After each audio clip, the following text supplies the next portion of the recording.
If God is sovereign and in control, is he able to work things for good, even in the midst of us completely messing things up? Well, I'm going to read from the book of Genesis, chapter 3, verse 15. And as we go through it, I think that question will be answered. Now, here's how the text reads. And I will put enmity between you and the woman, and between your offspring and hers. He will crush your head, and you will strike his heel. This verse is read just after Adam and Eve chose to rebel against God and actually plunge the whole human race into sin.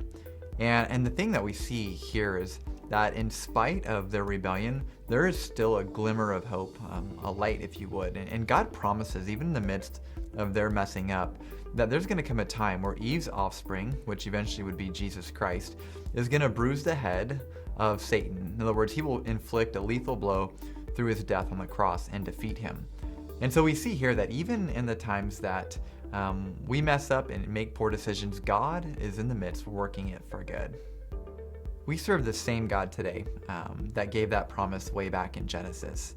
And in fact, we could probably say that we have seen even a greater demonstration of the assurance of his love by the cross.